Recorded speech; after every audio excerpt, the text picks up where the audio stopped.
Vinde, Espírito Santo, vinde por meio da poderosa intercessão do Imaculado Coração de Maria, vossa amadíssima esposa.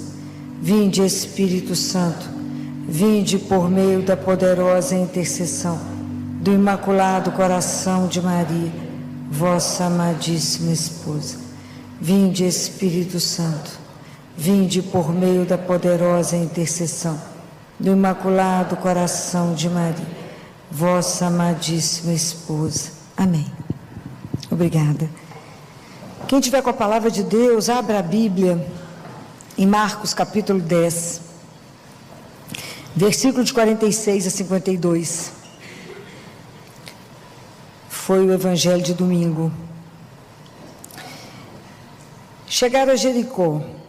Ao sair de Jericó com seus discípulos e grande multidão, estava sentado à beira do caminho, mendigando, o cego Bartimeu, filho de Timeu. Quando ouviu que era Jesus o Nazareno que passava, começou a gritar: Filho de Davi, Jesus, tem compaixão de mim. E muitos o repreendiam para que ele se calasse.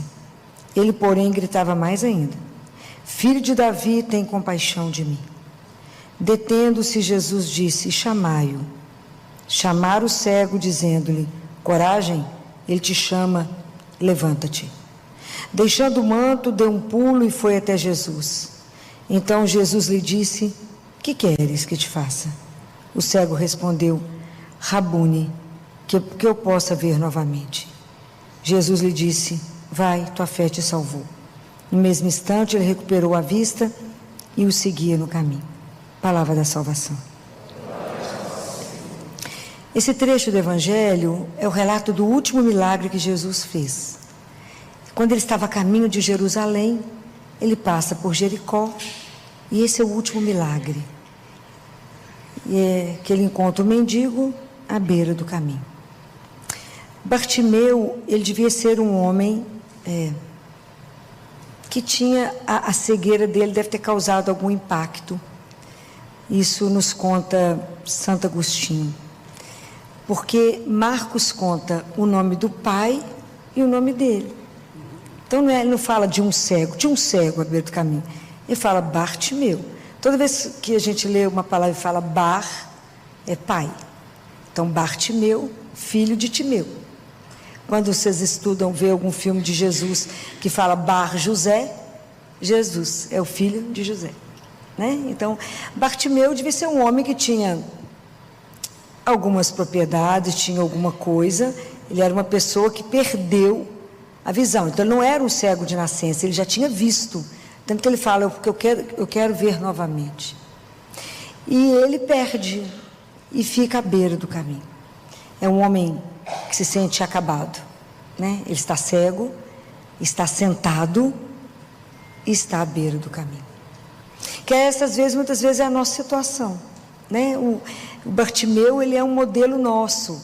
A cegueira na Bíblia, ela sempre tem uma conotação mais densa, porque é a questão da luz. Nós temos que lembrar que Deus é luz, e Ele nos fez e somos filhos da luz. Ele nos fez para ver a luz. Então, quando Bartimeu está cego, ele não consegue perceber. Isso é um simbolismo da nossa fé? Sim. Sabe quando você crê, mas a sua fé vai acabando, vai diminuindo? Você fala: nem sei se eu creio mais.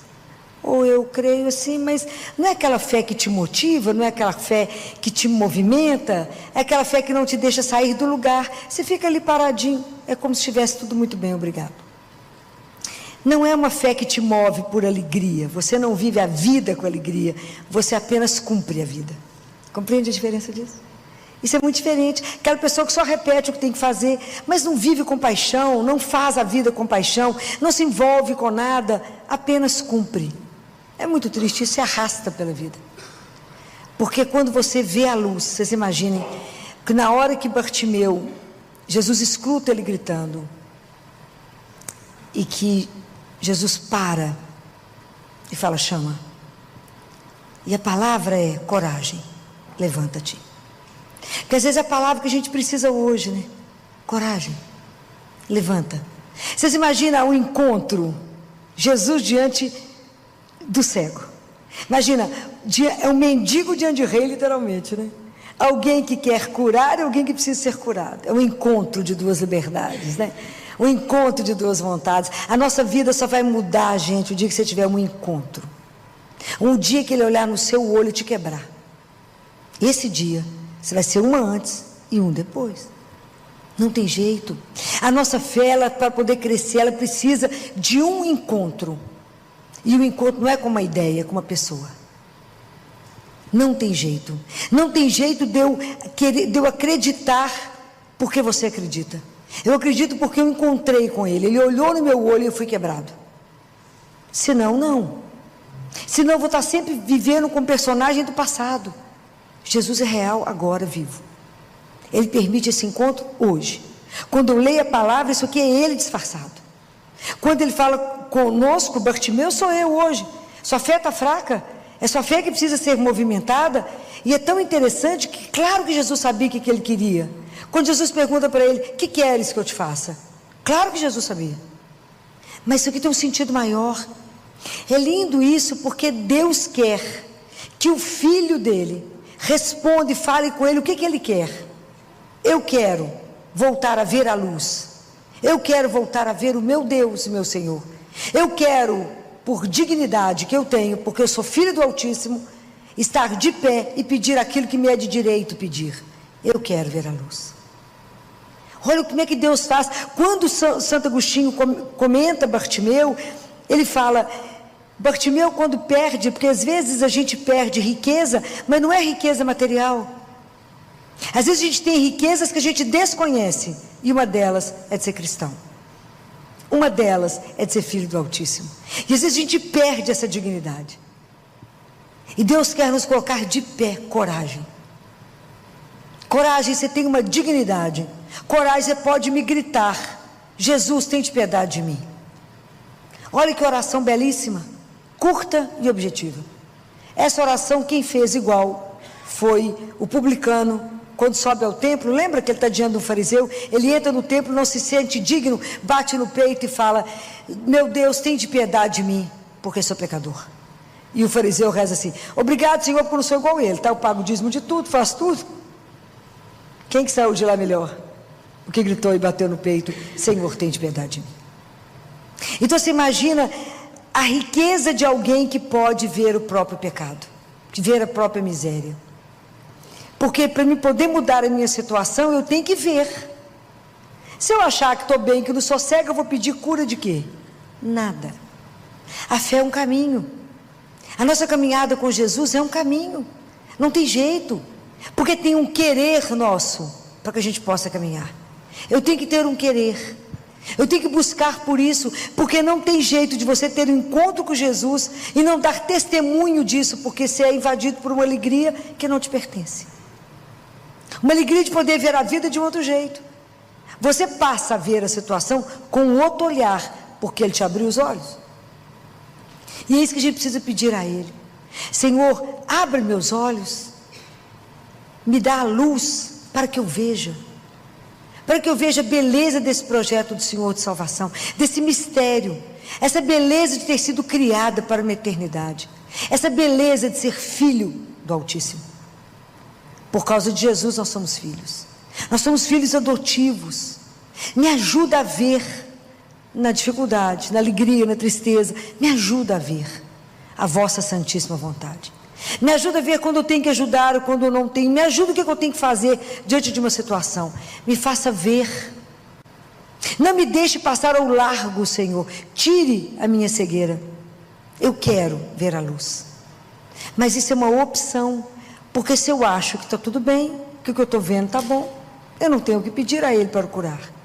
Mais importante do que ressuscitar alguém é ser capaz de ver os próprios pecados. A gente não tem dimensão, porque a gente não se acha pecador, não é? A gente fala, vou confessar o quê? Uai, gente, não matei ninguém, não roubei, não fui no cartomante. Qual que eu vou confessar? Fiz nada. Então a gente não vê, a gente não se vê diante daquele que é profundamente a luz, né? Diante de um Deus maravilhoso de amor. A gente não consegue compreender a dimensão. A gente fica parado, estacionado na nossa vidinha, às vezes desorientado. Essa imagem do homem acabado, que está à beira do caminho, desorientado, porque não vê nada. Então a gente precisa pedir a Ele: Senhor, me ajude a ver qual é o caminho. Me ajude a tomar a direção certa. Porque às vezes eu fico girando e não acho o caminho. Porque eu preciso ter a coragem de falar com Ele: me mostra a direção. Quantas vezes a gente se sente perdida? Quantas vezes a gente não sabe para que lado ir? E muitas vezes quando a gente não sabe para que lado ir, fica parado até que Ele mostre. Fala: Senhor, me faça ver. Porque às vezes a nossa situação de ver é igualzinho da madrasta da Branca de Neve. O que ela fazia? Ela parava diante do espelho e falava assim: espelho, espelho meu, existe alguém mais lindo que eu? Ah, esse coitado do espelho dissesse que existia. Ela quebrava ele. Por quê? Porque às vezes a nossa visão é igual de espelho, só plana, só no único sentido, e a gente não consegue ter a visão do todo. Senhor, me ajuda a ver além de. Me ajuda a ver com seus olhos essa situação. Eu quero caminhar na luz. Eu quero crescer na minha fé. E por isso, porque creio, eu quero caminhar dar um testemunho concreto, consciente da opção que eu fiz na minha vida. É isso que a gente estava falando aqui no início. Qual é a opção que eu faço na minha vida? Porque creio. Porque creio. Muita coisa na minha vida muda porque eu vejo de uma forma diferente aquilo que eu acabei de ver aqui agora. Vocês imaginem, quando Jesus fala com ele, chama Bartimeu, faz 3 coisas. A primeira é que ele tira o manto. Então ele tira aquilo que impede ele. Depois ele dá um salto. Depois ele chega até Jesus. Se você parar e pensar hoje, o que te impede de viver uma vida de fé profunda? Isso é uma decisão sua. O que você tem que tirar da sua vida que está te impedindo de caminhar? Porque às vezes a gente fica paradinho, acomodado. Aí a gente tem que tomar uma decisão, mas essa decisão, ela é pessoal. Eu não posso tomar decisão por você. É pessoal. É você que tem que querer. É você que já tem que ter escutado. E a partir daí eu tenho que tomar uma decisão. Eu quero andar nos passos dele. E eu digo que não é fácil andar nos passos de Jesus. Porque eu tenho que ter um discernimento o tempo inteiro dele. Jesus, é aqui o caminho? É por aqui que eu tenho que ir? Porque nós somos cegos, a gente não enxerga, a gente não vê nada. Quisera Deus nos dar a graça de perceber aquilo que a gente não vê. E nós somos uma geração que às vezes precisa de ver para crer. A gente precisava de não ver.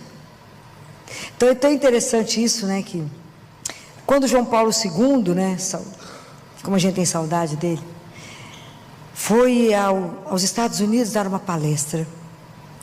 Vocês imaginam um papa chegando nos Estados Unidos para dar uma palestra e ir numa catedral? Claro que antes do povo chegar, quem que tinha que estar lá?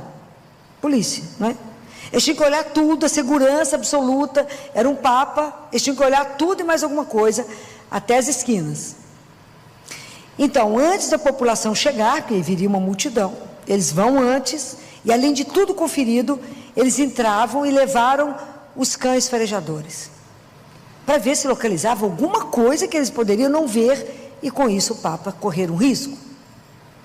Então os cães aí saíram olhando todas as pilastras, todo lugar, cheirando tudo e farejando. Quando de repente um cachorro fica estático, imóvel, sinalizando que tem uma pessoa.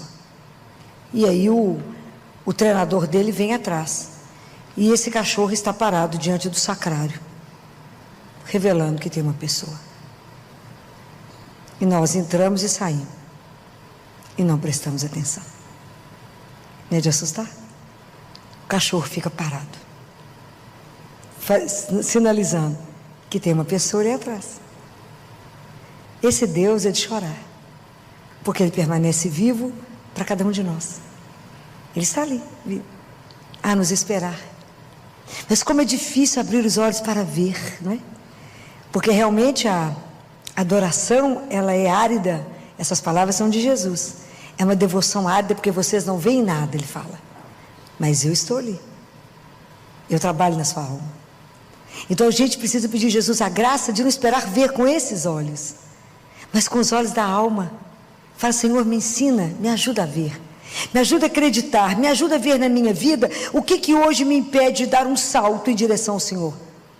O que me impede de me entregar? Quais são as amarras que eu tenho? Quais são os apegos que eu tenho? Quer dizer, eu tenho apego que eu não quero abrir mão para poder viver de verdade uma vida de fé. O que hoje nos impede de viver com alegria imensa de saber que somos filhos do Altíssimo? Que só de saber que temos um Pai que nos espera, um Pai que cuida de nós, um Pai que nos ama sem igual. O que te impede de acreditar de verdade que você é amado? O que te impede de acreditar no amor que cuida de você? O que anda te fechando os seus olhos para que você não veja? Fala: Senhor, me dê essa decisão. Ele ainda era cego, eu dei um salto. Me ajuda a ter, além de ver, me dê um ouvido atento para te ouvir. Mas além de abrir os olhos para ver, o ouvido para ouvir, me dê um coração que queira te obedecer. Porque eu quero viver de verdade uma vida cristã. Eu quero de verdade estar comprometido com o seu santo nome. Eu quero de verdade ter uma vida cristã. Eu quero de verdade poder dar testemunho do Deus que eu creio. Mas se Ele não nos ajudar, não tirar, como que vamos enxergar? Não vamos. Mas primeiro eu preciso reconhecer e não deixar Ele passar. Santo Agostinho fala uma coisa assim: Deus hoje vai me visitar, eu espero estar em casa. Peça a Ele: Senhor, me dê a graça de estar, me dá a graça de estar em mim. A casa que Santo Agostinho está referindo é a gente mesmo. Nós vivemos num mundo que nos busca para fora. É preciso querer entrar porque Deus habita. Fala: me ajuda, aonde estiver, poder falar com o Senhor, rezar. Me ajuda aonde estiver, me ajuda. Eu quero fazer um caminho de verdade cristão. De verdade, Senhor. Eu quero dar testemunho que eu fui batizada. O batismo é o caminho da iluminação. Eu quero, assim como Bartimeu deu testemunho e depois que foi curado andou atrás do Senhor, eu quero seguir seus passos, mas sem a sua graça eu não vou conseguir. Então vamos pedir a Nossa Senhora, pela intercessão dela, que ela hoje olhe para nós, as nossas misérias, na nossa dificuldade de crer, porque tanto amor é uma história tão bela.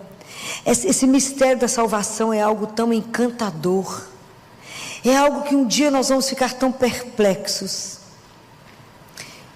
que ela que viveu tudo isso, que acreditou, Maria foi aquela que acreditou sem provas.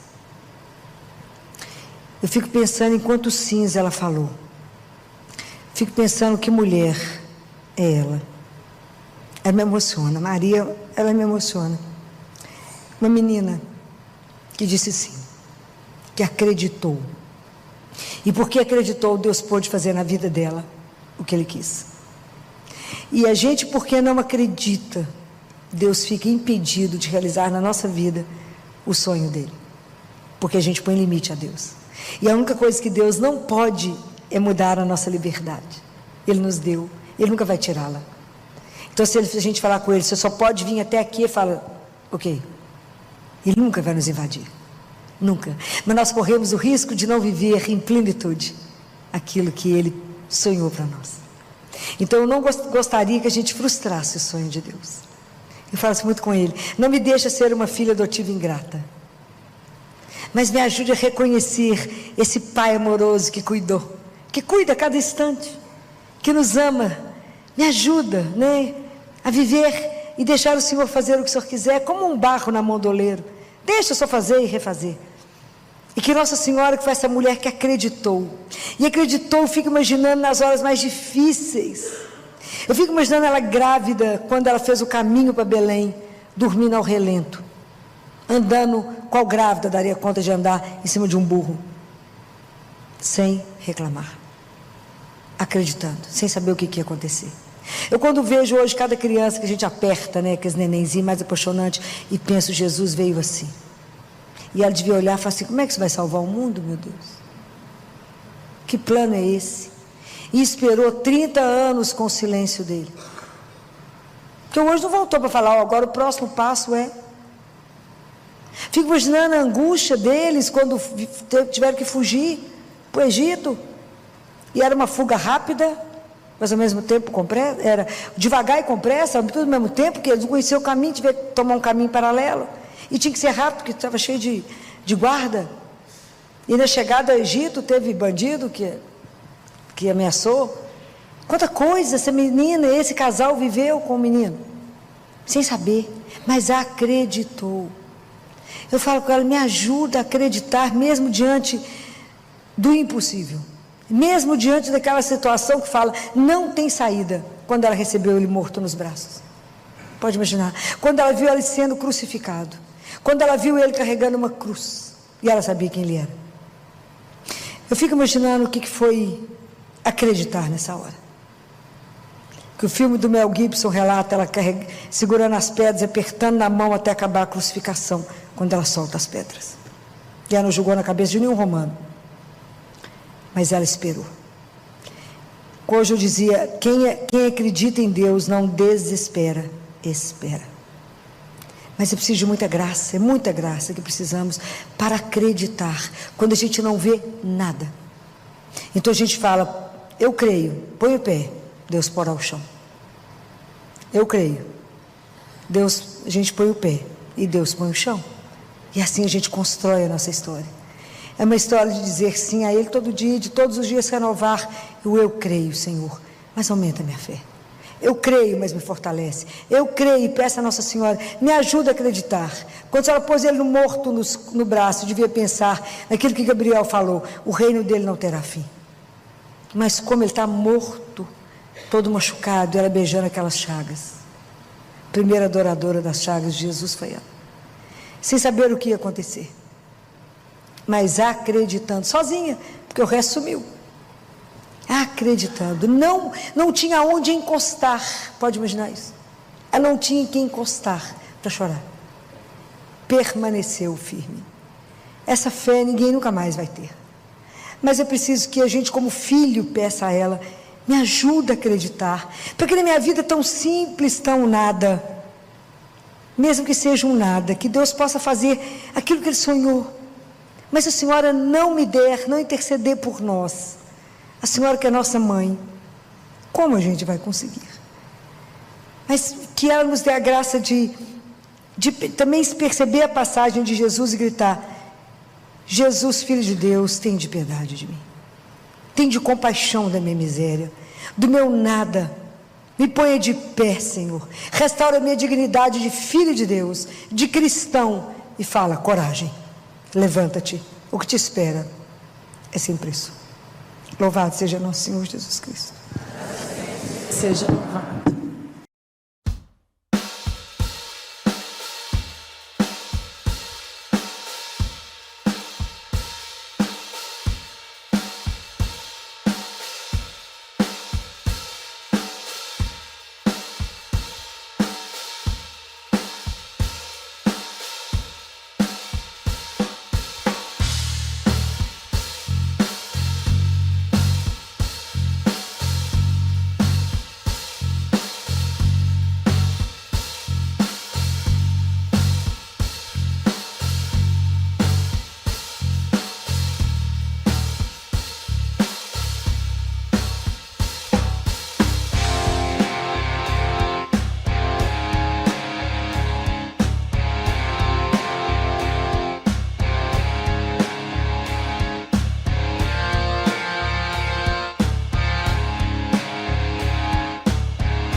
E na chegada ao Egito teve bandido que ameaçou. Quanta coisa essa menina, esse casal viveu com o menino, sem saber, mas acreditou. Eu falo com ela, me ajuda a acreditar, mesmo diante do impossível, mesmo diante daquela situação que fala, não tem saída, quando ela recebeu ele morto nos braços. Pode imaginar, quando ela viu ele sendo crucificado, quando ela viu ele carregando uma cruz, e ela sabia quem ele era. Eu fico imaginando o que foi acreditar nessa hora. Que o filme do Mel Gibson relata ela segurando as pedras, apertando na mão até acabar a crucificação, quando ela solta as pedras. E ela não jogou na cabeça de nenhum romano. Mas ela esperou. Hoje eu dizia, quem acredita em Deus não desespera, espera. Mas é preciso de muita graça, é muita graça que precisamos para acreditar, quando a gente não vê nada. Então a gente fala, eu creio, põe o pé, Deus porá o chão. Eu creio, Deus, a gente põe o pé e Deus põe o chão. E assim a gente constrói a nossa história. É uma história de dizer sim a Ele todo dia, de todos os dias renovar, eu creio, Senhor, mas aumenta a minha fé. Eu creio, mas me fortalece. Eu creio e peço a Nossa Senhora, me ajuda a acreditar. Quando a senhora pôs ele morto no braço, devia pensar naquilo que Gabriel falou, o reino dele não terá fim. Mas como ele está morto, todo machucado, ela beijando aquelas chagas. A primeira adoradora das chagas de Jesus foi ela. Sem saber o que ia acontecer. Mas acreditando, sozinha, porque o resto sumiu. Acreditando, não tinha onde encostar, pode imaginar isso? Ela não tinha quem encostar para chorar. Permaneceu firme. Essa fé ninguém nunca mais vai ter. Mas é preciso que a gente, como filho, peça a ela, me ajuda a acreditar, porque na minha vida tão simples, tão nada, mesmo que seja um nada, que Deus possa fazer aquilo que Ele sonhou. Mas a Senhora não me der, não interceder por nós, a Senhora que é nossa mãe, como a gente vai conseguir?